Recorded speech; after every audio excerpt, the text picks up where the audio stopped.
Keri, thank you for letting me harass you. And at least now I see you've, I guess, fully recovered from your injury last time I saw you. I'm having my struggles. That injury, which one was that? My shoulder? Yes. Oh, no. I just got the MRI back on that. And I need partial replacement. That's not a good thing to No, hear. it'd be my third surgery. I've had 2 failed SLEP repairs. Yes. And that, when you saw me, I had just gotten the injection of plasma to try to alleviate the pain. And it was so awful that they sent me for an MRI and they were like, yeah, you're torn here, and these other 4 places. So I just got that MRI last week. And so I've just been trying to figure out what to do. That's a great way to start 2020. It's a great way to talk about sports. Yes, Let's talk about how great sports are for your body. Well, I know that I know that world because in medical device sales, I mean, I've sold shoulder implants. I've sold spine implants as well. I always say, donate me to science. You're ready? Yeah, no, my scholarship to Syracuse was not free. You know, you're paying the price now. Right. I said, okay, so there's no debt technically, but let's talk about my body. The wear and tear on your body. 11 surgeries. When is there a good time to replace 11? 11 surgeries. All right, walk me through the various surgeries. Ankle, 2 on the knee, the left wrist, 2 on the shoulder. I had a jaw, and then there was a sinus. It was a whole thing. But it's pretty much every part except for my right knee and my left shoulder. And all through sports?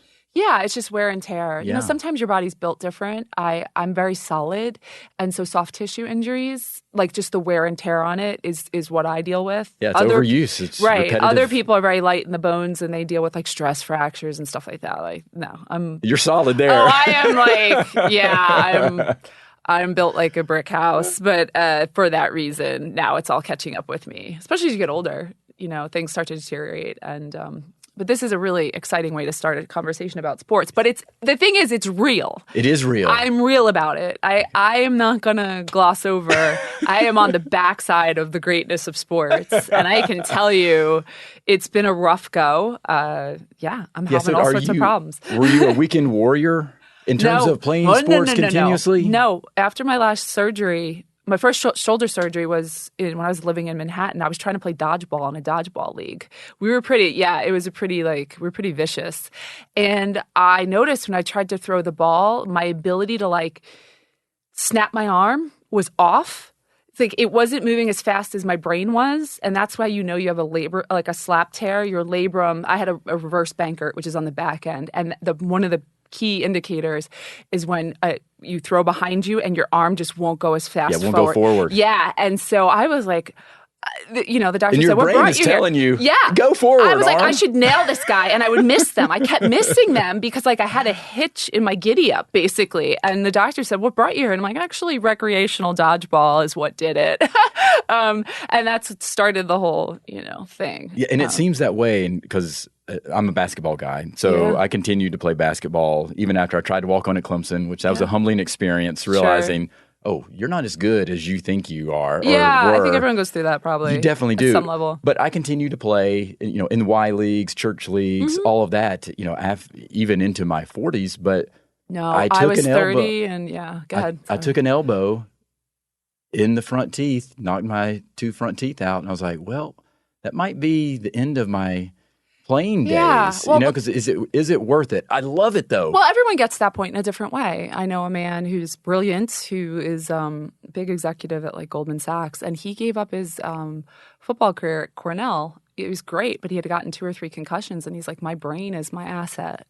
And, I'm going to have to walk away. We all reach our different points. You do. My point was being 30 and going, I can hardly put a seatbelt on or use my arm above my head. And when the doctor said, you won't be able to play volleyball anymore, I'm like, that's cool. The problem is it's just can't seem to fix. I haven't played a sport. I mean, I'm reduced to gentle yoga and walking at this point. That's all I do. That's all I do. And it's got to be so frustrating that you can't do everything that you want. I am like the Tin Man at this point. My friends are. I annoy myself. Half the time I don't even tell my friends. I'll just be like, yeah, just send some food to the house. Oh, are you having another surgery? Mm-hmm. Yeah. It's just a common thing now. Just send some food. I don't even. Yeah, it's kind of embarrassing. So. All right. So back to sports. Well, back to your involvement in sports, and so has sports always been this thing in your life? I think physical activity, a preference for that, using my body gave me a lot of joy. And I don't want anyone to twist that. But I that's a very, we're adults here. Like, That's right. That is what I like to say. Using my body gave me joy as a child, like a baby. I used to climb over the fence in the backyard and go off in the woods when I was 2. I had this ridiculous upper body strength. I was a combat crawler before I was a regular crawler. Yeah, so you started crawling out on your arms. Yeah, so combat crawler, you're just dragging your upper body everywhere. And I would drag myself up over the fence. My mother came out one day and was horrified because we just have a woods, a greenbelt area. And I was at an age where I wasn't even speaking complete sentences, and I'm dragging myself up over 4 or 5 foot fences, going in the woods, winding up later. Just heart attack city. So they put me in acrobatics because they were like, oh, she's so active. Yeah, we got to get her. Yes, to she's use climbing. This energy She's somewhere so else. strong, and that was the start of everything. I got in that, and then what that does. I always say, get your kids in gymnastics early. Boys and girls. It teaches you how to control your body muscles and have a sense for your how to use your space and which muscle to isolate. You get to know your body well. Just get out of it before it destroys your body. And I stayed in it, I think, too long because I was going through growth spurts, and then I'm pounding on the beam, my knees, and growing another 8 inches. And so then now into gymnastics, competitive gymnastics? I was in gymnastics till I was 12. I was competitive, yeah. And I was 5'10". By the time I was 11, so I was the biggest gymnast you ever saw. I made the most noise on every apparatus. My feet were like a grapple hook around the beam because they were too big. It was the way I walked on the beam was sort of like an orangutan, instead of gymnasts, they're so small you see their feet fit inside. Feet. Yeah, they could walk there like they're walking down the street on a beam. And so you had to work extra hard. Oh, extra hard. And it was just everything took so much longer for my body to rotate around, and the apparatus would groan, and it was just obvious, Yeah, and then I tore my wrist, and I'm sure it was, a lot of that. But and then I spent 2 or 3 years trying to figure out what I'm good at, what I wanted to be good at. I knew I was going to play a sport, I just didn't know. I just cleaned out some old records from junior high, and I have my certificate from field hockey, basketball, cheerleading, volleyball, and volleyball was the one that stuck. But yeah, I was kind of I was kind of a rudderless ship. Something. Yeah, I was just out there, unmoored on the oceans. So when you found volleyball, was it? It's a good story. That you that's the one. You know what? Actually, not right away. But the funny part with volleyball is. Because I was such a perfectionist, because when you're a gymnast, you do your routines by yourself, and you are told stop and start over if you mess up. Right. And no one's watching you, because that's not how gymnastics works. You have one coach, he's working with different people on skills one at a time. You're off on the side. So it's about accountability to yourself. So being a perfectionist, you can't lie to yourself. You could, I guess you could, but then you're not a good, you don't get good at gymnast. Right. Being a good gymnast. So that discipline and that knowledge of your body, and just this is not, I have to be good, perfect. So I get to volleyball tryouts, and I remember the coach was telling us to serve, and she said, just hit it over the net and get it anywhere within that big white box, the white lines. And all the girls are doing this underhand thing, but I had seen the boys earlier, and so I hit it overhand serve. And I hit it into the opposite wall of the gym, up about 20 feet, boom, off the opposite wall, boom. I couldn't control my strength. Yeah, I didn't have finesse.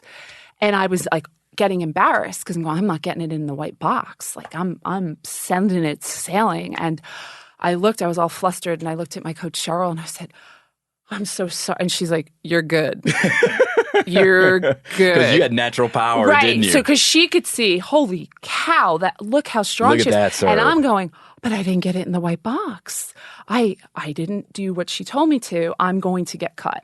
Yeah, because you're a perfectionist. Right, and I You're didn't understand right. what you look for. I just thought, I'm failing at this terribly. All the other girls seem to be getting it in, And from that point on, she really took me under her wing. And I just fell in love with it. Yeah, you just needed some molding. Yep. Right? Get some training. Yes. And understand that. And from then, though, did you start at that point, once you started realizing, okay, I can be good. I'm getting better. I accelerated quickly. You did. I'm a good athlete. I'm naturally gifted in athletics. Like I'm not a huge high jumper, but I'm strong, very strong, and consistent because of the discipline. Because I always try to beat people by, teams, other players by anticipation, and that was studying tape. Anticipation, kind of understanding. That's how I made up for the fact I couldn't jump out of the gym, and reducing error. So it would be really hard to keep me off the court that, I could contribute. And so that was always like that's kind of actually my approach to everything. Even today. Yeah. I'm not the brightest star in the sky. I'm not the best, but I'll cover for whatever. I'll over excel in one area and try to, close the gap. Through preparation, through hard work. Preparation and work and work ethic and study. So with volleyball, it became just a love. I would watch film of the Cubans were really good at the time. China and Japan were more of defensive oriented. They would get so low to the ground, they could get any ball up. So you would see the Cubans jumping, 40. There's this one woman who would jump 40 inches, 44 inches. She was amazing. And the Americans jumping out of the gym and not one ball would hit the ground. There would be a woman under it, like with 6 inches to the floor.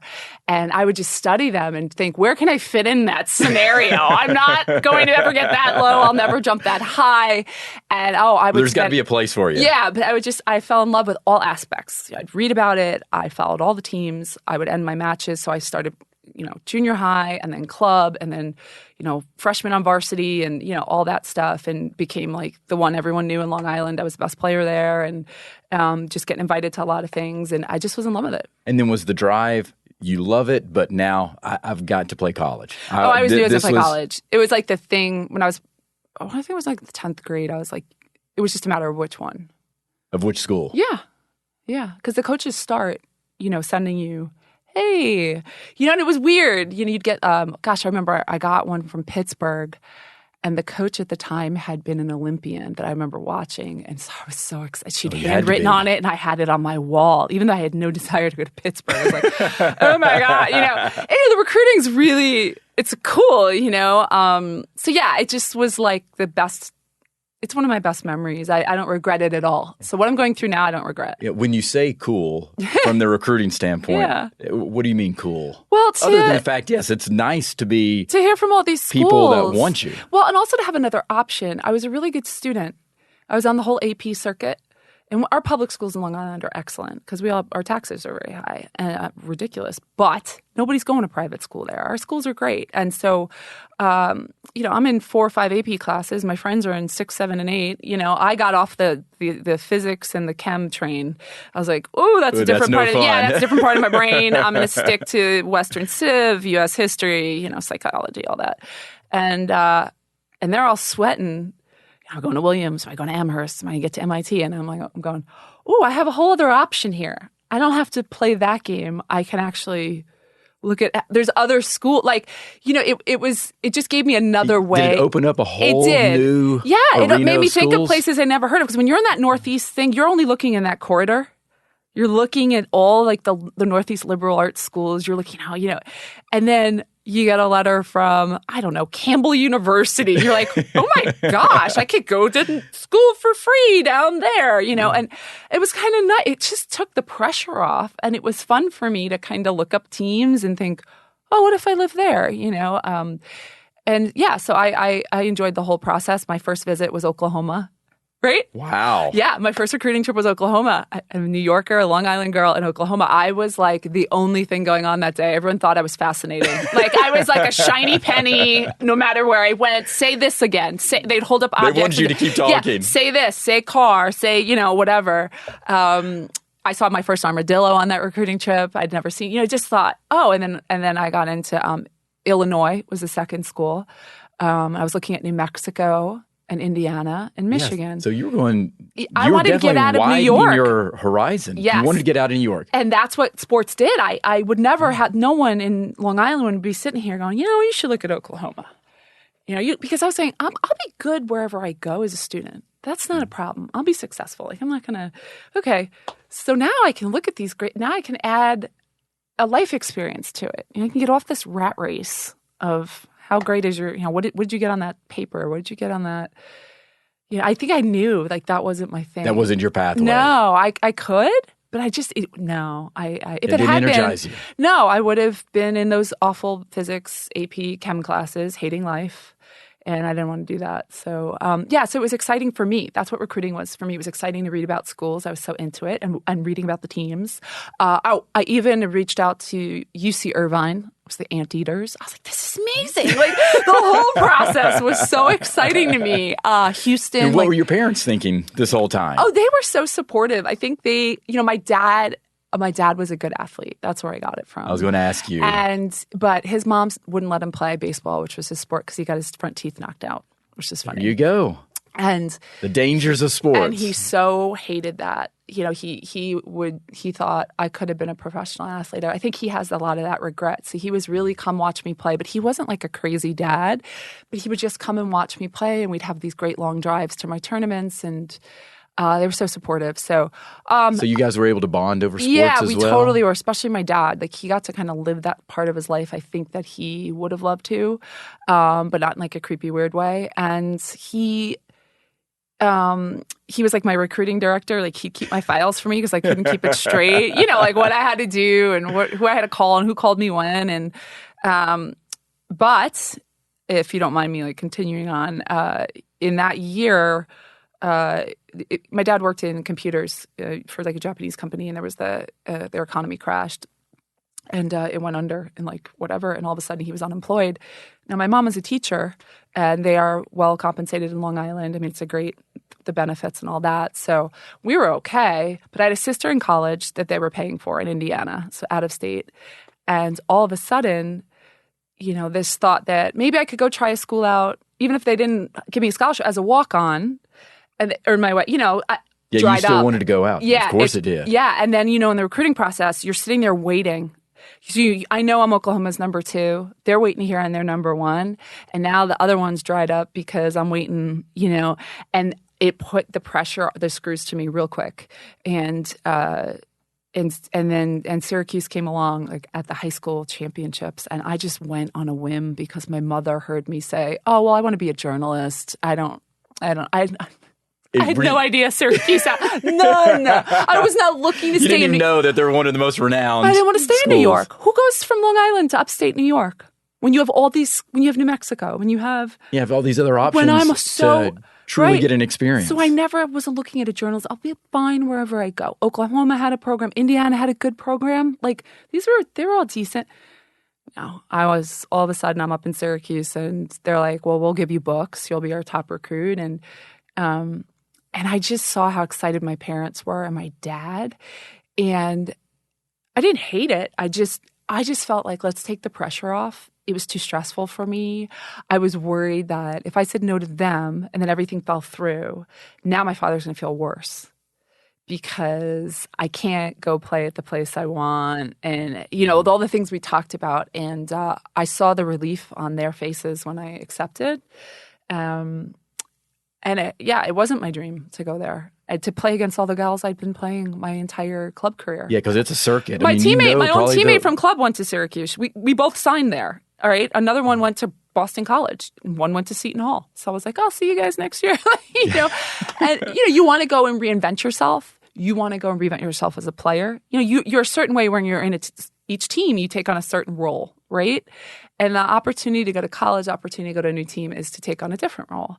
And so that's the same way with college. Yes, from high school to college, even if you don't play. Yeah. It's an opportunity to reinvent go out yourself. In the middle of nowhere and be just from Long Island and be whatever I wanted to be, not a book nerd, not all the things that, kind of travel with you when you're So you were a book nerd also. Yeah, well, I love poetry. Book nerd. I love poetry. I used to write, and I still collect rare and used books from like the Romantics and John Donne and Edmund Spenser, and I was trying to learn how to read Middle English because I love the Fairy Queen, and I love poetry, E.E. Cummings, and those are all the things I would spend my time reading. I was not interested in parties or any of that kind of stuff. So I thought, well, maybe I'll be cooler when I go to college. That's right. I can be the popular one. Yeah. Yeah. Sports lets you be popular without having to try too hard. That's the thing. It also gave me that, like, as long as you're good at your sport and a decent person, You can Yeah, still, you become known. Yeah, you can stay in that, like, I'm in the game, but I'm not trying to lead the pack. I'm not the party queen. I'm not dating the most people. Like, all the stuff that goes on in high school. It's just everyone's jockeying for, like, who am I? What am I? And sport gave me I'm good at this. Everyone knows that. Leave me alone. Yes. It could. We so value it as a society that, like, It eliminates some drama, though, too. It really did. It gave me an excuse. I didn't have to go to a lot of those parties. You know, the whole, spin the bottle? Got a match next day. All I can't do that. She smooched him in the closet. And I was like, I was in Las Vegas playing in a tournament. I'm sorry I missed that. Sounds amazing. Yeah. But so sorry I didn't. Well, do you feel that you missed out on some of that, though? You know what? It's what I didn't want that. I can't say I missed out on something. There was a reason I didn't want to be around that. And I think I always tell people sports were a few things. I love movement. I mow the lawn. I even rake my own leaves now. I like physical activity. You know, people think I'm crazy raking my leaves. And I'm like, I only have 1/10 of an acre. Like, how ridiculous could I be to hire someone to rake like 1/10 of an acre? But the other thing was because I was so big, and I just mean big, I was a big kid. Yeah, well, you were tall. I was tall, but I was also like, age. Like just like a big kid, like big boned, you name it, a big hair. And yeah, and I got placed with the boys, Mr. Ketchum. I love it. Mr. Ketchum was a Title IX gym teacher. He said, you're too good to be with the girls and you're not being challenged. You got to go do the presidential fitness exam on the boy level. And he also picked my best friend, Laura Muller. And we were doing the boy pull-ups. We had to do their number of pull-ups and their 1 mile run. And now, did you appreciate that at the time? Oh, I did because I was good. And I'm like, why am I sitting here with these girls? Like, this competitive nature came out, but right? Now here's the thing. Boys don't love that. No, they do not. They don't love that. Especially when you start out doing them. Yeah, so they would try to beat me up. Like, we get in fist fights. Like it's rough in Long Island. They're not Southern polite, you know, boys. And they would try to jump me, you know, we'd play Mercy where you bend your fingers and all that. And I would just destroy them. And, our recess teacher told my parents, I could jump in, but she's killing them. They're learning that she's not getting hurt. They're getting a valuable lesson here that they should leave her alone. That's you right. know? And the thing is about the boys are, at the same time, whenever they had to pick a team for kickball or dodgeball, they fought over who got me. Because they knew they don't want to lose. That's right. They may not want me to hang around. They were not trying to make me their girlfriend, but they were like, oh, I don't want to lose. She's on our team. At the end of the day, it comes down to wins and losses. Right. So that kind of, my dynamics with boys from that point on was kind of more like, they're kind of adversarial. Kind of, I don't really trust them so much, you know? They didn't react to me the way they did the girls that were not good at sports, that were into things that we, tell little girls that they should be good at. And so when it got to high school and all that nonsense starts up, I still thought they were dumb. And I was like, they're so dumb. Guys still are. Yeah. I mean, right. Even I'm like, so it wasn't a hard decision. So I'm like, the kid is so, like, he's dumb. Like, why would I, and I don't know. It's just, I would look at them differently, I think. I think that's what sport made me do, look at them differently. Now, did you view yourself as a tomboy, though? Yeah, everyone said that. Totally. If you saw pictures of me. But I mean, I was kind of that hybrid. I loved dance and I had crushes. I had Kirk Cameron on my wall. And I also had I had F-14 Tomcats, because I wanted to be a fighter pilot. I was looking at the Naval Academy. My grandfather was the one that worked for the Navy, making sure the specs for those planes coming off the line, like he did the blueprints on the technical specs, make sure it met the standards. He was an engineer. That's a very important job. Yes, it was. And he had every model of every plane he approved and worked on in his bedroom. I remember growing up, there was like maybe 15 of the naval planes, and I have the F-15 with me. He passed when I was very young. But so I was kind of interested in that. I was interested in, I went and mowed the lawn to make money. That's how I did it. Other girls. I did that. Right. But I know girls. But not a lot of girls, no, right? Definitely did not. So yeah, it made me live in a different space. And so I think high school was different for me because of that. Yeah, and I think life was. Right now still is different for me because of that. Because of those early times. I think as a woman, right now you're starting to see, okay, those roles, those really rigid things are breaking, and they should. I'm sorry. It's long overdue. Right. If it served women to, not participate in sports and not do physical work and, people valued the things we did do, then that wouldn't be the case. But so I'm kind of like, I span that time period to now. And I'm glad it shaped me that way. It's not anathema for me to, crawl up on my roof last weekend and try to get the leaves out of the sunroof. Like what is going on up here?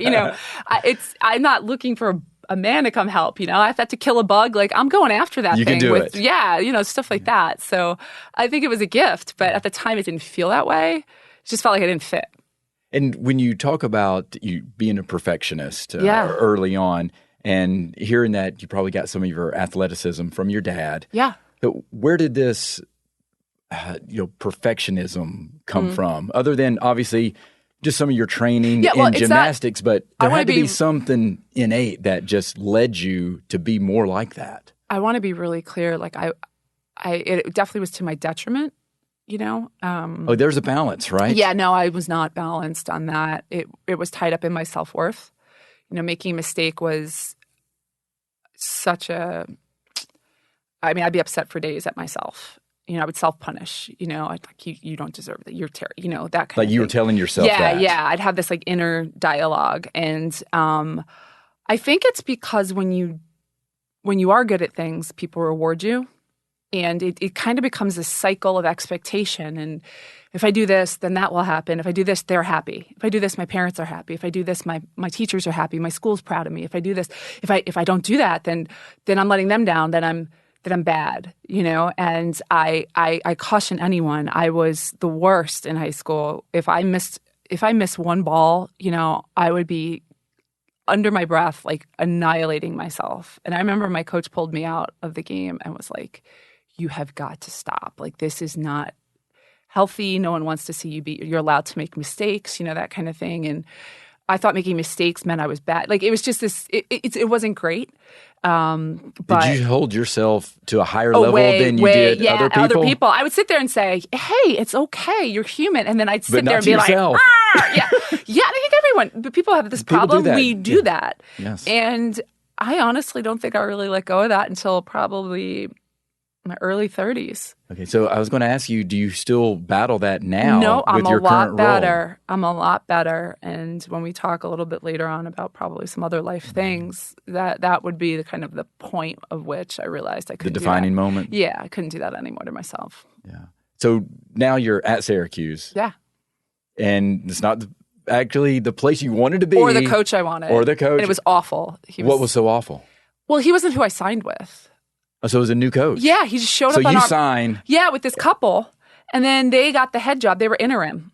The previous coach had been ousted in like a bloodless coup. The team wouldn't play for him. He was sexually harassing all the girls. Oh, my goodness. He was wildly inappropriate. And they just wouldn't play. They just sat down and that was it. They wouldn't show up for the matches. And that's how they got rid of him. I love those girls. I'm still friends with them. They are such strong women. They said, this is... that's how you Pioneers right there. That's how you force their hand. The administration, what are they going to do?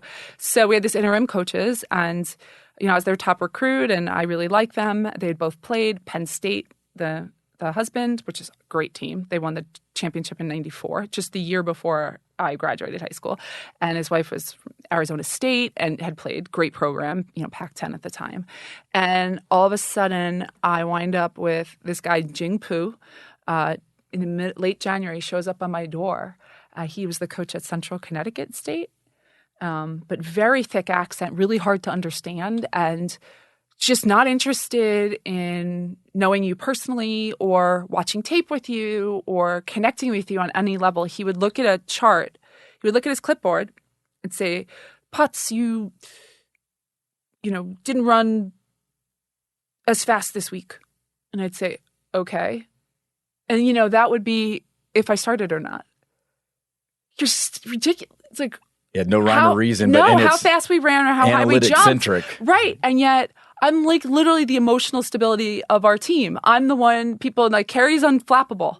I'm not slamming the ball down like this girl here and like this one there. But I'm the one that's not going to like shank it 20 times. And then, and those kinds of intangible things that I'm good at and people recognize he didn't. He didn't. So all of a sudden, like you said, you went to try to play at Clemson and realized I'm on a team where I have a coach that doesn't believe in me at all. And that had never happened. And so it was really hard. And that's when I kind of really dug into my studies. Did that also manifest itself in terms of some of your self-doubt or maybe not self-doubt, but how you'd beat yourself up? Oh, it was hard. Yeah, it was really hard. But here's the thing. I knew I was doing the things right. That's the thing. I wasn't making mistakes. I was doing everything right. So it was easy to say. That had to be even more challenging to have to deal with. I knew I was doing it right. So it's him. I could understand if I was not trying. I wasn't, I had a knee surgery. I rehabbed twice a day, every day for 6 months. I never missed a thing. I'm totally coachable. I'm totally committed. My scholarship, I would never violate. I didn't have a fake ID. I all the things. I would never embarrass my family that way. I wouldn't, I'm the one that's the good kid, And I had an academic scholarship that helped us give our walk-on scholarship, so they didn't have to use the whole athletic one on me, So I always kept my grades, all that stuff, and all that aside. But when it came to the court play, it was heartbreaking, and but I worked through that, and then I finally wound up. It was impossible to keep me off the court, but it really helped me realize. Was he your coach the whole time? The whole time. It was awful. But I realized, I've kind of fell in love with my studies, and I knew I had other things. I wasn't a one note or one flavor. So that's when I really started to fall in love with magazine writing and writing. I would pick up writing projects all around campus for the alumni magazine, local newspaper, all that kind of stuff. So it kind of helped me actually realize, volleyball is really not in the bigger picture when you leave here. This is not going to be what you do. You have the pathway that you continue. Right. I wasn't deluded by it. Now imagine if I get there, great coaches, I'm like, I'm going to play in Europe. That's right. Yeah, maybe I'll go to the Olympic team. I didn't have any of that. It was very clear that ending was coming. Yeah. So. Well, I would say you definitely found your groove in academics. I mean, you're an academic All-American, so yes, you definitely enjoyed that. Yes. Well, I entered as a sophomore. Because of all the AP classes. Yeah, so that's why I said I knew I'd be fine wherever I went. So I entered as a sophomore. I started my master's a month after I graduated in 3 years and got the master's that last year. So, I was academically very You're driven. I was very driven. I'm not a genius, but I'm good enough that if the work, I'll close it on the work and the ethic, and I'll sacrifice. Yes, it was a blur. There are a lot of parties I didn't go to. There's a lot. I never had the classes that you could, the whole freshman year classes where people are half asleep. I went right into sophomore level honors classes where I have no idea what they're talking about on folklore and anthropology and sociology. And we'd miss all these classes because of travel, and I'd have to go to tutor sessions and just stuff like that. So college was different for that reason. But I was a good student. So now how has it been then for you if you start falling into love with journalism, doing the magazine writing and stuff? Yeah. But you're in PR. Isn't there a clash between journalism and publicists? Well, that's what my master's was difficult, because you sit in journalism and they talk about PR flacks like they are just the devil. That's right. Yeah, they're just dirt on the bottom of your shoe. And then you get into PR, and I remember sitting there. Actually, I can still see in my head when I raised my hand and said, I just came out of our undergrad program in journalism, and the way you're talking about journalists right now is the exactly how they talk about publicists. And she said, that is the great yin and yang of our industry, Keri. The push-pull. But they need us, and for them to say they don't. And it's true. So do they? Oh, absolutely. Except unless you're an investigative journalist. But even then, we are, at companies, we are the means by which there's access to information. We're the records keepers. We know where content is. We can service you images. Not a lot of places, not a lot of stories can get written without that stuff. And but I really do believe, and I always say in PR, my job is to serve journalists and to get them what they need. I really believe in journalism. I believe we need them. They are in so much danger now. I donate, to causes that, try to keep us at a place of unbiased reporting and journalists thriving and the industry supported.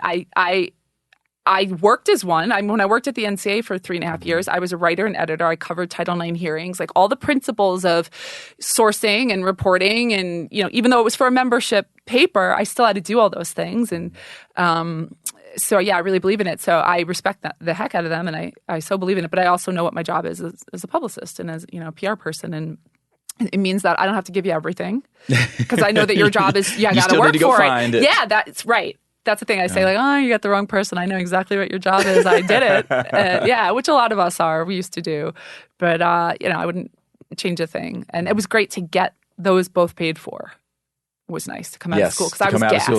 I was mentally gassed. The thought of going to school again, like I couldn't even. That's why I didn't go to grad school. Yeah, I had an opportunity to be a grad assistant basketball coach, and I was like, I can't do it. I can't go to school anymore. I remember thinking, I've just got to hold on a little longer to get off this. Like, once you get in those AP classes from like the 9th or the 10th grade, you go to honors classes, but then once you're in those AP classes, which are college classes, from that until my end of my master's, like, that's a long time. Exhausting. Yes. I thought I can never go back.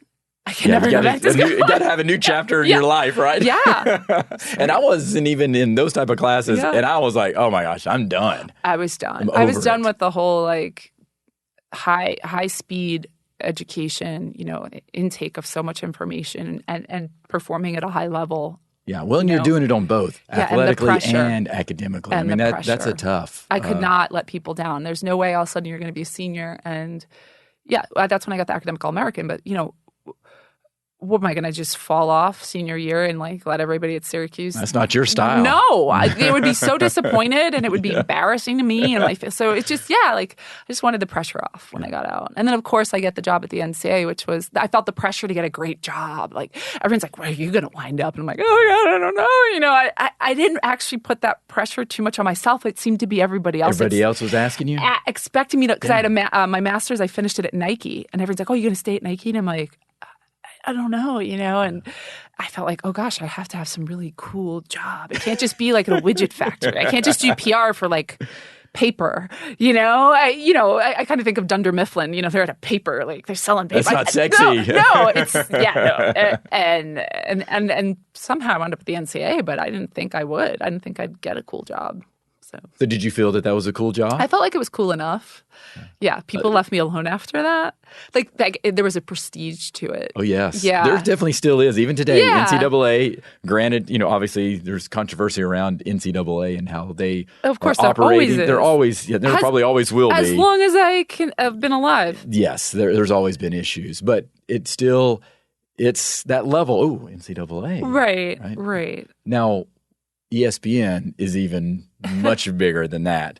Why ESPN? Why did you? Because working at the NCAA was like being in a straitjacket. For my personality, it was really like conform or There's a rigidity there that is not. And I loved my bosses and my actual team, like our director, my boss, and I loved on my team our sense of humor and all those things, but.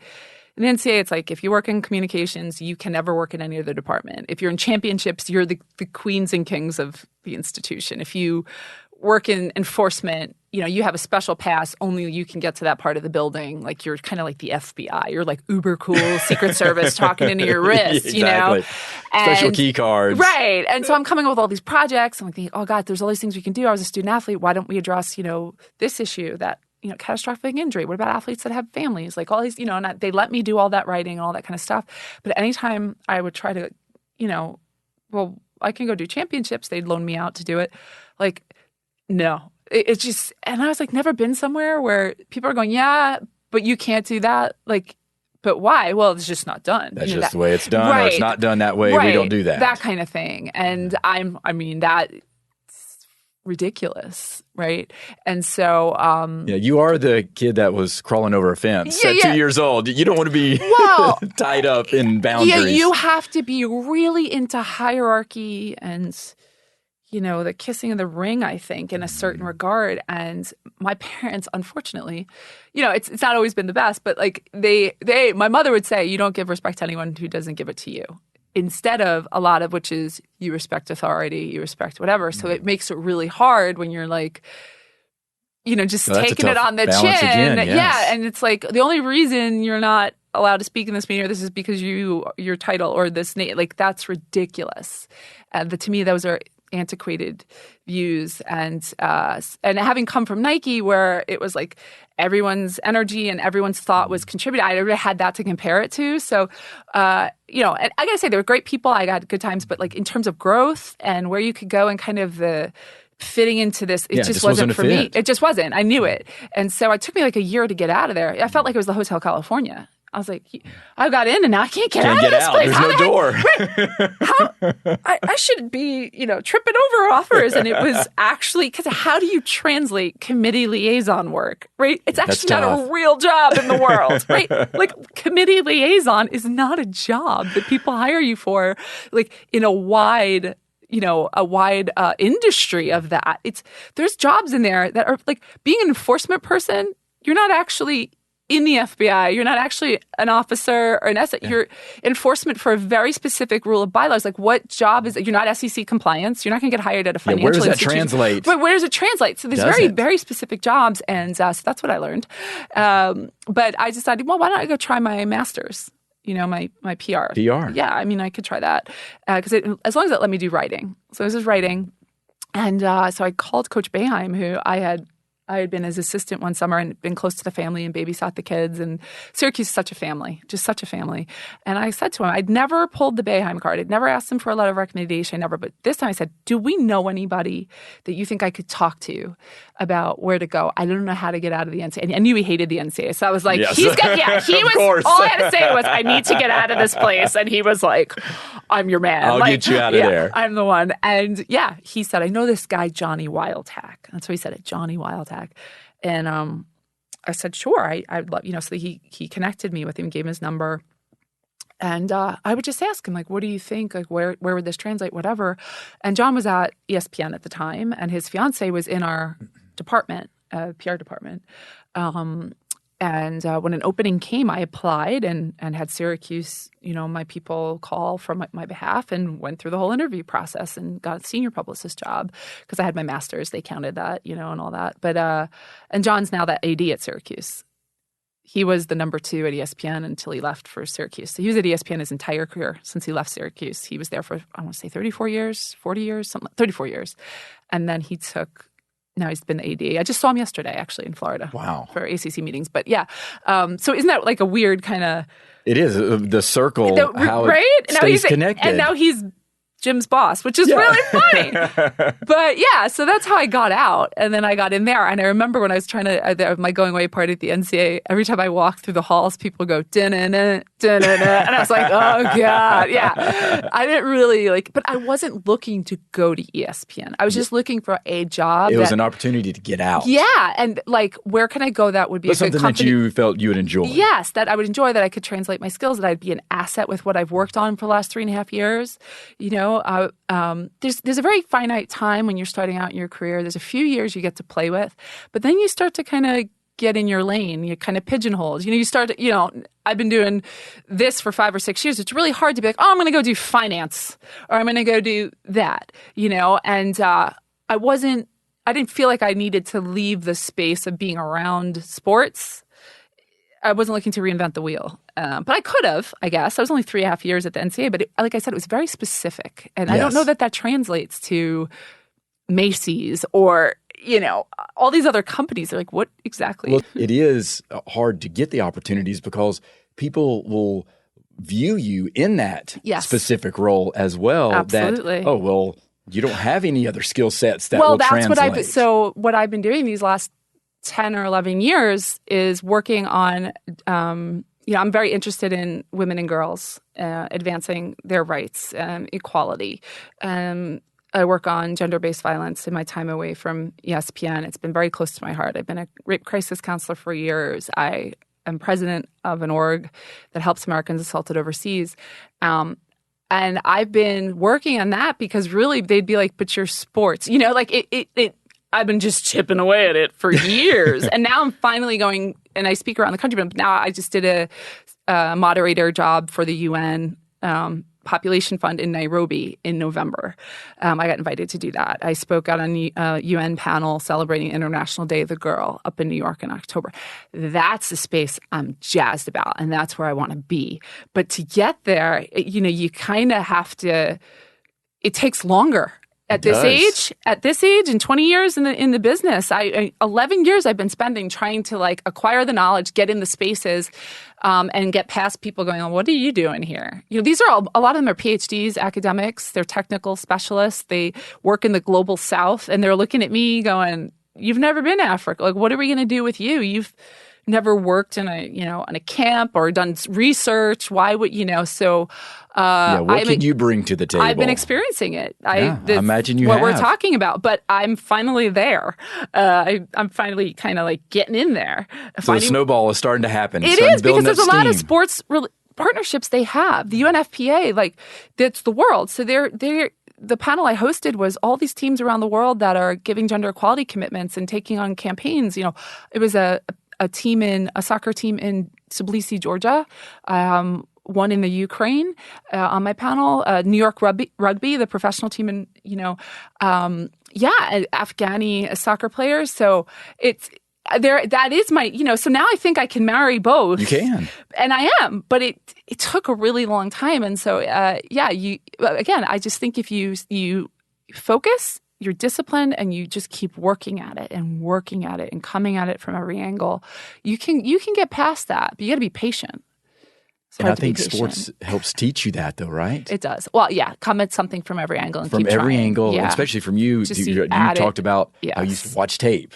It's preparation. How can I view this in a different way? To make up for angles. What you lack, like whatever you're missing in your toolkit. I think most things like. I think certain things you can't. Like, I'm not going to ever jump 40 inches. Like, that's just, I needed someone else's legs. Yeah, yes. But, okay, yes, jumping's great. But if I know where that person's going to hit, like, or where their block is, I can hit around it. Like, that kind of thing. You can compensate for other things. The same with this work, going, okay, well, I know I have 10 years of direct victim services experience. So I don't have a PhD in this, but most of them don't have 10 years experience because they were busy getting their PhD. Yeah, exactly. Right? So I would kind of go, well, how can I get at this? What do these people have in their toolkits? I can't do that. I'm not going to leave my job and go do a PhD, at that time. And I don't think ever. But what can I, how's another way to get at it? And I'm enjoying that part of my life now. As when you get to your 40s, it's about, they talk about the second career. The career that you went into because you didn't know any better. Because you're like, well, I studied this. I should go into this, blah, blah, blah. And then you pick your head up and go, am I passionate about this? Not really. I don't pray at the altar of athletes. I don't. I don't care how famous or whatever. I just don't care.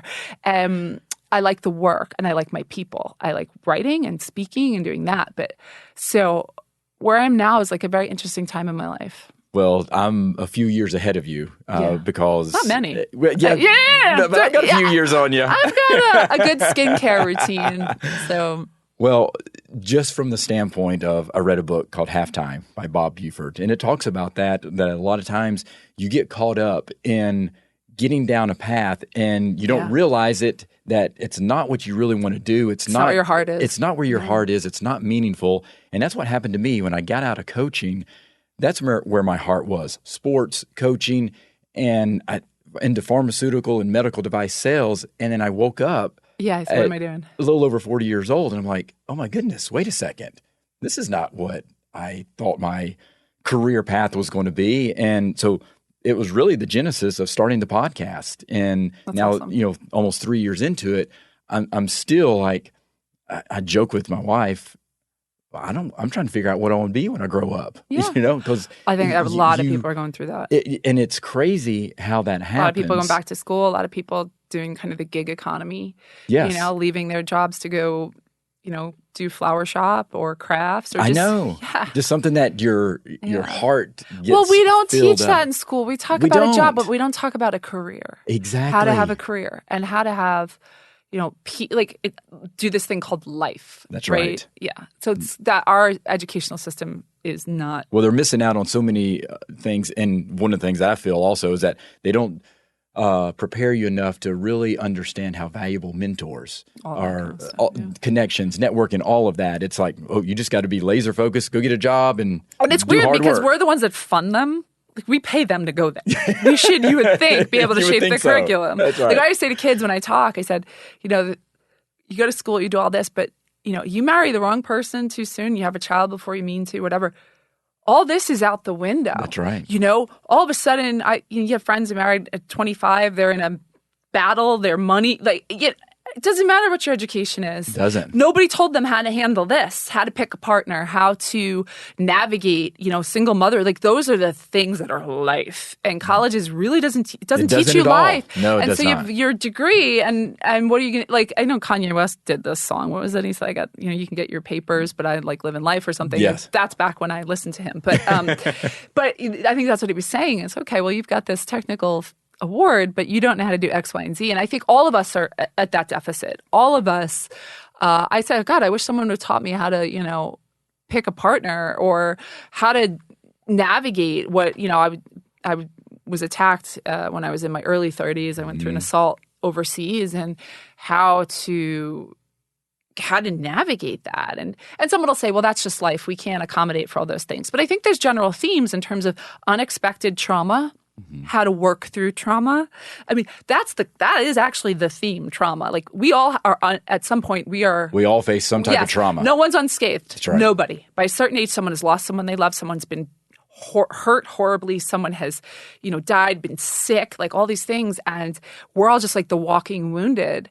And I can sit here and tell you how to write a press release, but how to be resilient and get back emotionally level set is, we're all just trying to figure it out in the self-help section at the bookstore, if they still have bookstores. Yeah. And it's very difficult to navigate all of that because there's a lot of noise out there too. And, so much noise. And I try to tell my kids in terms of, hey, when I'm talking to you and giving you advice and some guidance, it's not from a perspective of that I'm talking down to you, that I'm better than you, that I haven't experienced it.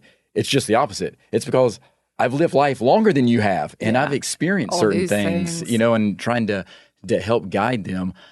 Now, the other thing that I think is unique, and you touched on it, and especially with where your passion is right now, because the experience that you have, and then just the personal experience that you mentioned, the assault in Rome. Yeah, I was attacked on the last night of my vacation. It was just they call it a brief encounter attack. It wasn't a total stranger. It was someone I met earlier with like a local cafe person that we'd gotten to know. I was over there for a few days, and I love traveling and meeting people and hearing their stories. And anyhow, so this particular individual, tried to rape me. He locked me in a 6th-floor apartment when I tried to exit. And I'd been very clear that I wasn't interested, obviously in a sexual encounter with someone I didn't know. But so you were setting boundaries? Oh, from the start, beginning. Literally from the start. Like I was like, I'll go out with you, but just please no, I do not want to sleep with you. Because at 32 or 31 at the time, I'm very easy to say that. I think kids still kind of when I talk to the college kids, they're like, I'm like, why can you not say it? They're like, ooh, they'd rather do anything but actually say, I don't want to do this. Yes, I do want to, no problem at 31. And so I thought, I checked the box. I had a curfew. My friend knows where I am. Like I did all the things. And then you realize like none of that works. None of that actually cares. If someone's like, yeah, I don't care. I'm still going to do this thing. All well and good. Yeah, but it gets thrown out the window. We don't teach people what to do when someone rejects your no. That's the huge default in all this talk about rape prevention. Because I'll say to you right now. So say you have a daughter and you've told her all these things, and the guy says to her, no, I'm going to rape you. Now, what would you suggest you do? Yell, fight back, do something. Fight back? Yes. Fight back, you might kill her. It might have escalated the situation. I don't know what else to say. Right. Isn't that sad? It is sad. Because that breaks my heart, because you don't know what to say. I don't know what to say to my own daughter. Right. And what you have to say to them is you'll know in that moment what's right for you. Because my own sister will say, I would just be very quiet and say, do what you need to do. Just don't kill me. I have kids. That's what I think that's what Kim Kardashian did when she was in Paris, when she got locked up and robbed. She said, I have kids. Leave me, She wasn't sitting there swinging at anybody. This is this deficit in how we talk to people about this crime. And so there I am, and I was like, oh, I'm going to fight. This is going to be awful. I don't want to go through this. I can't. I don't want to go through this. This is going to hurt so bad, and I'm going to fight. So you remember in your mind. Oh, I remember everything. This was. Yeah. You knew. You were thinking. I would rather die. I would rather die than let this person do this. And that was just me. So again, it's really personal. Yes, it's very personal. To each individual, how yes, because for me to be brought to submission by a guy physically, based on what I've told you. Yes, from your history. Can you not understand why? It was just not, my response was like, hell no. Like that would, it was a sense of self-preservation because I knew if that happened, I think you would break my spirit. I don't think I'd ever recover from that. I knew what I had at stake. Yeah, if this guy did that to you. If this guy did that to me, I would never recover because it would upend everything I thought about myself. And so I fought, and it was awful. But I did well, and I jumped off a balcony and climbed down all these buildings and got away. And then I pressed charges and hired an attorney and all that. But yeah, no, it was a really it was, and the thing that the pivotal point in all of that, I knew I did nothing wrong. It was so ridiculous. I was like, I knew I did nothing wrong here, like nothing. But what I did beat myself up about was like, what if I had just trusted my gut more, and like, what if I. Was there a moment that you felt something in your gut? Yeah, well, yes, because I didn't really date much. So when he was just like, well, why don't you come see, his apartment was only 2 blocks from my hotel. And it was almost to my curfew. I had like 20 minutes. I said, let's go sit on the Spanish Steps. He said, no, why don't you come back? I'll show you. I'd already been up there earlier. We'd seen it. He has this big view of the cathedral, and it was a whole conversation we had. I don't bore you with. But anyhow, I had seen it. So I wasn't like afraid to go to the space, and I knew how close by it was. So I didn't feel the fear. It wasn't like I couldn't get back from there or anything. But I did have a moment like, I don't really want to go. I'm tired. And if I just listened, but instead I felt like I was being rude. And this is what they call like the disease to please. They tell like I didn't want to be rude to him. I didn't want to hurt his feelings. We'd had a nice night, and I felt like I was being a jerk. I felt like I was being over with. A lot of girls go, well, I don't want to be a jerk, but like, I don't want to go in that apartment with you because I don't know you. And then like the guy gets offended, or they feel like, oh, so you're saying I'm a rapist? Like, this is awful position we put women in. And basically when you say to someone, oh, no, I spent a whole night with you, like around, but I don't want to be near you. Like, it introduces this element where you wind up feeling like the biggest jerk. Like you're the bad guy. You're the bad guy, yes. And I remember his face like I was insulting him, and I'm like, my bad, oh, sure, I'll go there. And I would just beat myself. Keri, why did you do that? Why were you so weak? You're such a tough kid here, and here. Why are you so... That's what I was like destroying myself about on the perfection. Like, why were you... It was never about clarity on if I invited it or anything, that bullshit. But it was really the lack of perfection in being who I was. And do you feel you let your own self down? That's what I was upset with myself for. Because I had set the boundary, I'd done all the things. And I'm like, why would, and that was my own private hell that I wasn't sharing with people. I was giving that everyone's like, you're so strong, you're so tough, look at how badass you are, you did all these things. And so I wasn't going to sit there and be like, well, actually, but like inside I was like, God, I cannot believe you are dealing with this right now. Like, I cannot believe if you had just not like, you wouldn't be here. You wouldn't have lawyers in Milan. You wouldn't be trying to go through your IRA account to see if you can pay for it. Like, if you had just been perfect, none of this mess, this upsetting your family, upsetting your friends, upsetting your work. Like, yes, like if you had just not been made this, like it just, yeah. And that's when you crash, and then you wind up at a therapist's office. And that's how that happens. And then they start working with you. Yeah, saying, dissecting what was the core Has this served issue. you? Does this thought serve you? No, it does not. Why didn't you say anything? Because you have a need to please people, to make them happy, which I did. Yeah. How I make them happy is by behaving well and being perfect at things, and all that. It all comes home to roost at some point too. That's right. I mean, you can only keep it bottled up for so long. Right. And it that's has how to come out. And that's how it kind of came to a head. And so I'm much nicer to myself now. Much nicer. How difficult was it to actually share that information? Because I know you've been very open about it, and telling people, and that's part of your journey right now. I have always felt okay talking about it. I don't. And someone said to me, well, maybe because he didn't complete the rape, and I thought that might be true. I'll never know. You'll never know. I'll never know. That might be true. But I have such a sense of what happened was so A, not my fault, B, horrific. And how do I serve people? I can serve people by telling them exactly what's going to happen, that your body's going to shut down, that you're going to freeze, that you're going to feel like you're going to pee your pants in front of the person who's trying to harm you. That I want them to know the things that might go through your mind. You know, I had the opportunity to hit him over the head with this bottle of rum that was on the table that he had purchased earlier in the evening when we were out. He had turned around, and I remember thinking, I can get the shot off. I can get the shot. I remember my left hand flinching to grab it, and I would have killed him. And then I thought, I will never make it out of Italy if I do that. He will be dead. He will not have raped me. And how will I explain? How are you going to be able to prove that? Yeah, right. Let's extrapolate this to the current conversation. Yeah. Oh, you know, women should get guns and blah, blah, blah. I'm like, we can't get them away for actual rape. Who is going to believe that you had to kill someone who didn't get a finger on you to prevent it's the stupidest idea. And I knew Amanda Knox's case was going on at that time. And I thought, I'll never get out of here. Come in and kill. And they're like, you remember all that from your, I was like, oh, my brain was like. And that's amazing that, because I know that's not a long period of time. No, but I was so lucid. You're still able to have those type of thoughts. Alcohol in my body. Like I had a wine way earlier in the evenings. Like, you know, I was really sick at the time. I had bronchitis. So that wasn't even really a factor, like, you know, drinking heavily. But I remember that, like, oh, I could kill him. And then later when I'm fighting for my life out on the patio, I'm like, why didn't I kill him? Why didn't I kill him?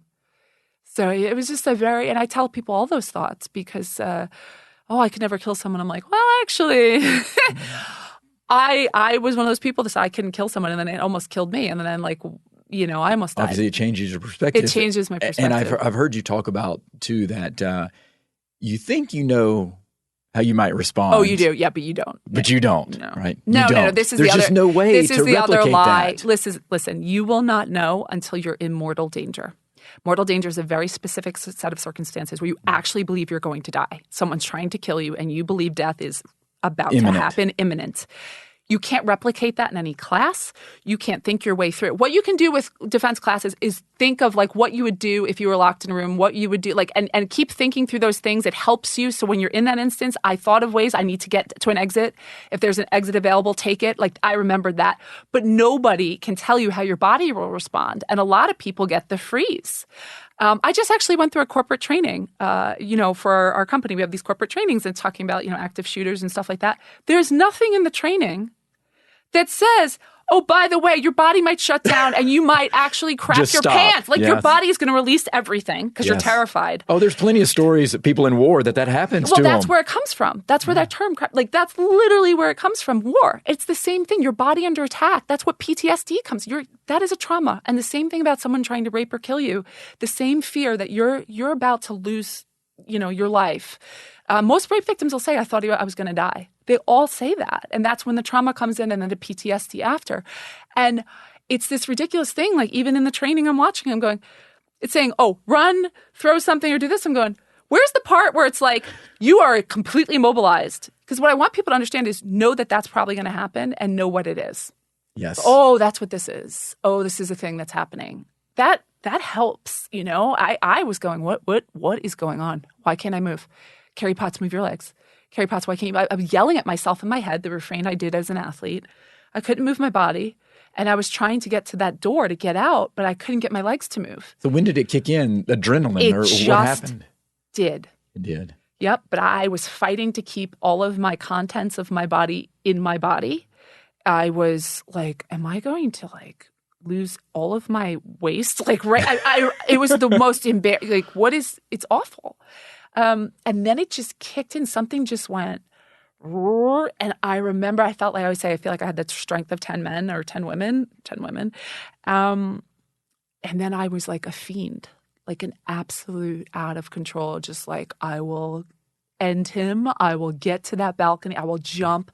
I was punching him. I was knocking, and even when I was leaping down the buildings and jumping, I'm going 15 feet, 10 feet, 15 feet. I remember some vague stinging in the front of my shins, but that's the only feeling I felt. The only sensation, because the adrenaline and I was jumping so far, the concrete was going up through my shin. And anybody would feel agony from that. But all I could feel was just like a little tingle, and you don't feel anything. Like it's beautiful. Our bodies are so amazing. Amazing, aren't they? What they do. But the aftermath of that was like I couldn't move. The next day, my fingertips felt like they're broken. Every part of me, I would just cry and shake because I had bruises it was just, and my shoulder, everything was a mess. And so it was just one of those life moments. And I feel like I felt such urgency to have to tell people about all that. I don't see that in a lot of these reports. We write about women and victims still very much like we're in a corner, sucking our thumb. And I mean that like in a catatonic way. And I think they're trying to be sympathetic and stuff. But it doesn't give you a lot of space for people like me. And so I was like, is this normal that I'm not like devastated? Like I'm pissed. Yeah, you're mad. I'm pissed. Yeah. I'm upset at what could have happened. But I'm like so mad. This is so unjust. And also, why didn't anyone tell me this about the freeze? Why didn't anyone tell me that when they say no to, I laid out all the boundaries and he still said no? Well, what the hell then? Like, why aren't we telling people this? To this day, we don't tell them what to do. Every time I ask, especially a father, okay, tell me what you're going to tell her to do. Oh, fight. Well, what about the freeze? What if fighting he's fighting incites them. Some of them that's what is the difference between living and not. It depends on the type. There's a sadistic type of rapist. There's, the opportunistic type. And that might be the thing he's looking for. So you got to figure out how to answer that question.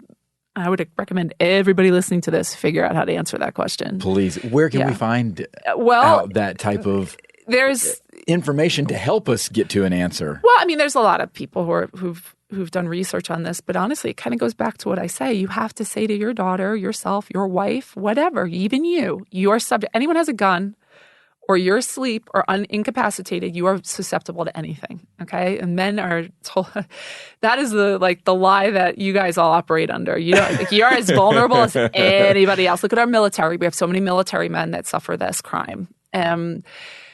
You will figure it out in that situation. Whatever it is that you do to survive is the right thing for you.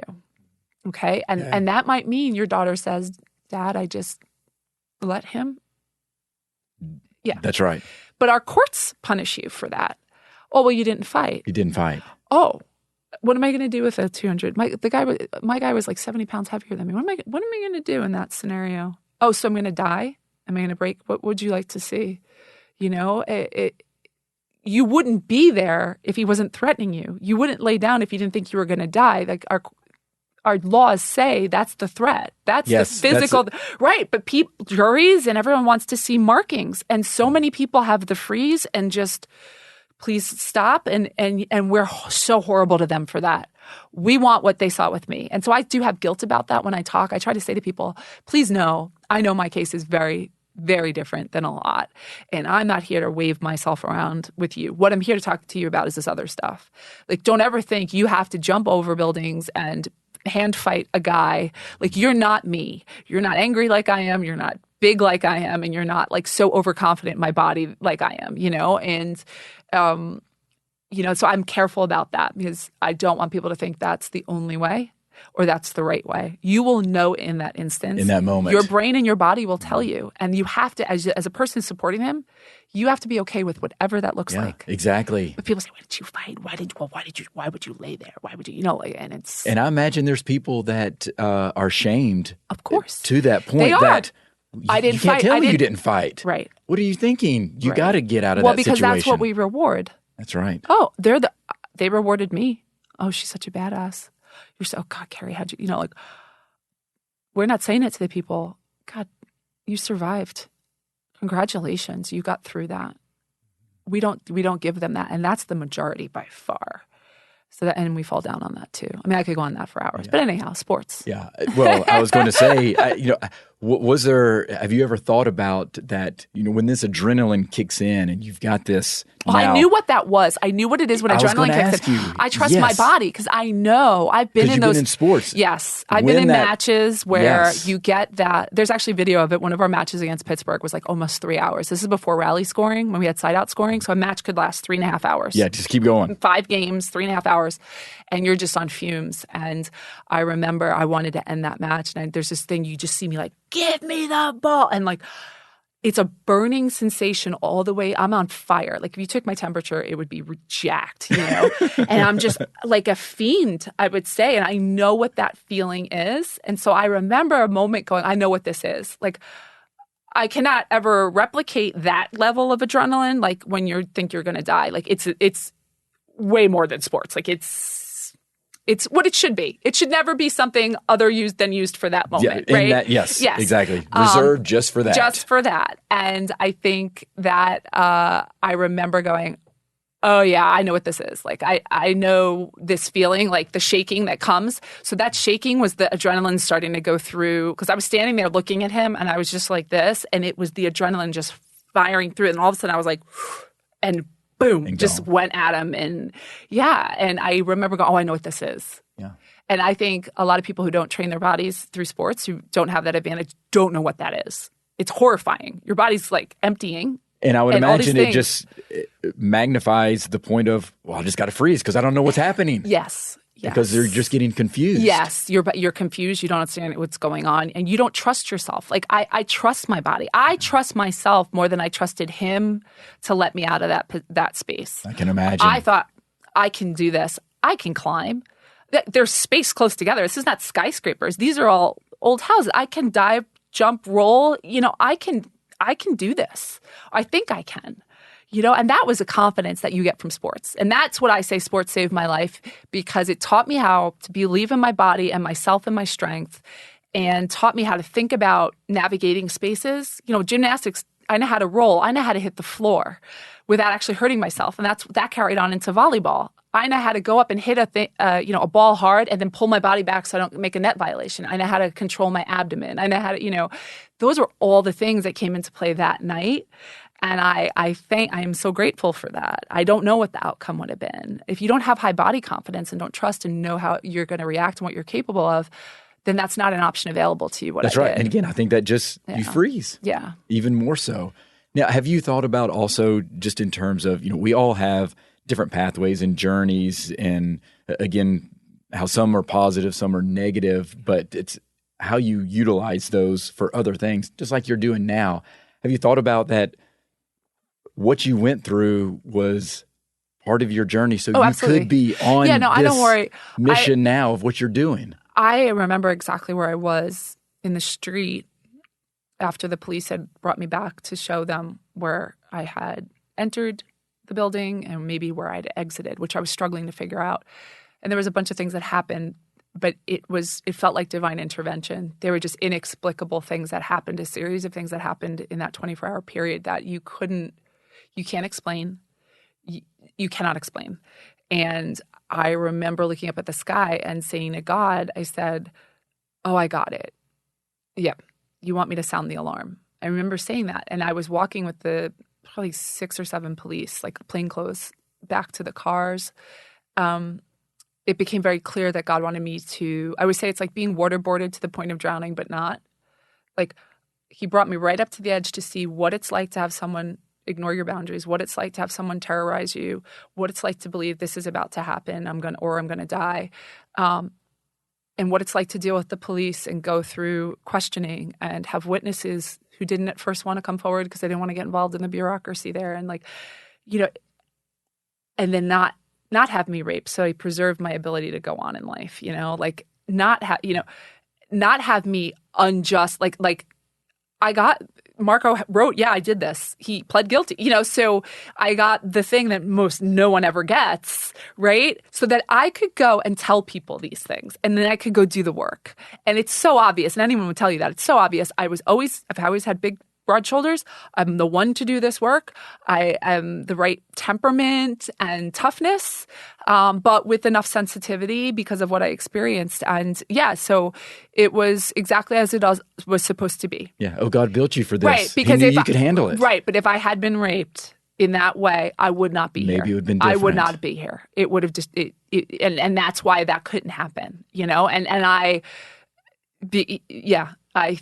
don't think I would have survived that emotionally. I would not have survived that. It would have just shattered everything. And I think, obviously God knows that too. So, and I have to say, I say God because like I grew up a Lutheran, but when you get older, it's like I go on Christmas and Easter.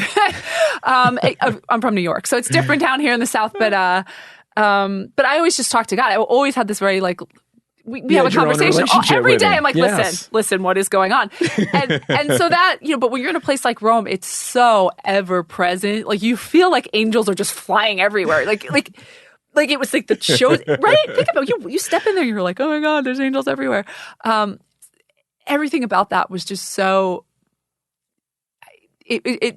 I'm certain that what happened to me was for all the things that have come after, and I don't.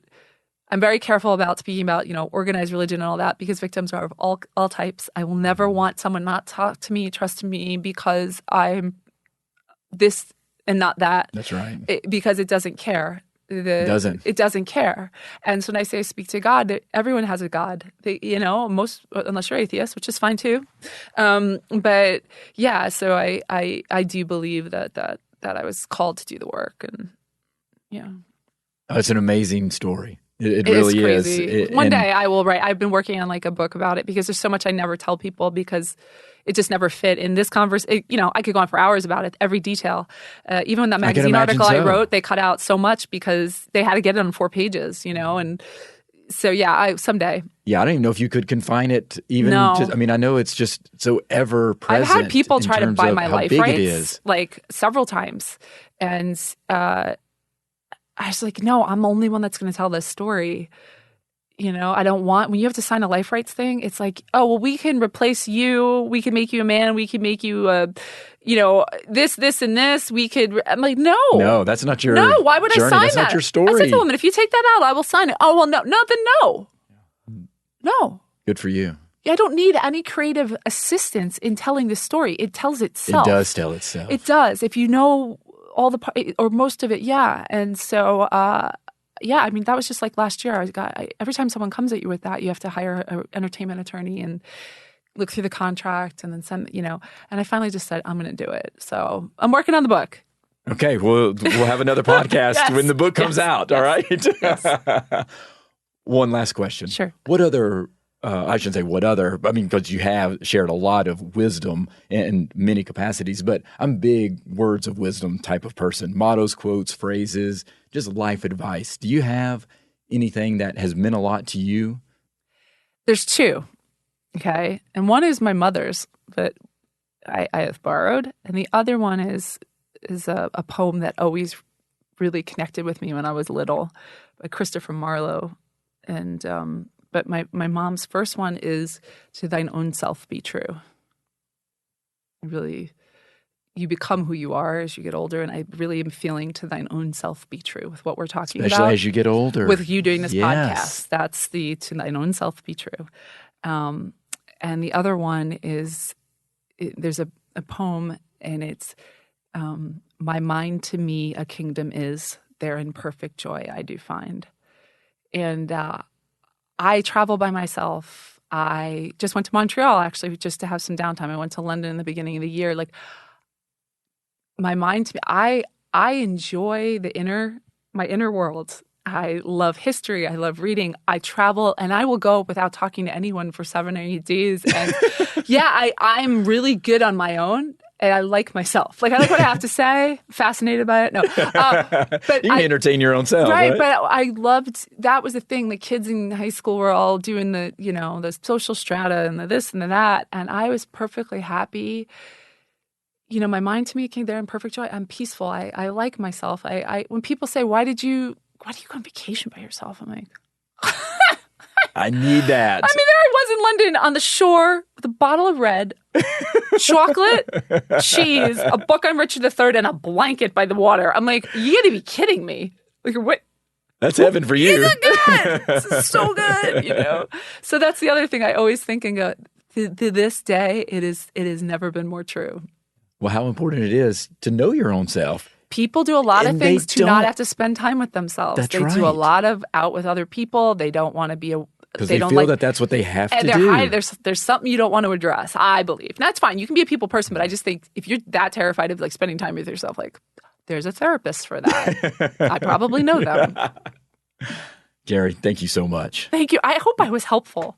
I just ramble. 100%. Okay. I know it's supposed to be a conversation, so yeah. Yes, it was a great conversation. Good. I've learned a lot, and I greatly appreciate you being so open and honest. Thank you for being interested in having me. I saw your list. It's a knockout roster. Well, now it is with you. Oh, yeah. Clearly. Highest engagement ever. The biggest star ever, Keri Potts on the Thank Rich you. Take on Sports podcast. That's right. Keri, thank you so much. Thanks for having me.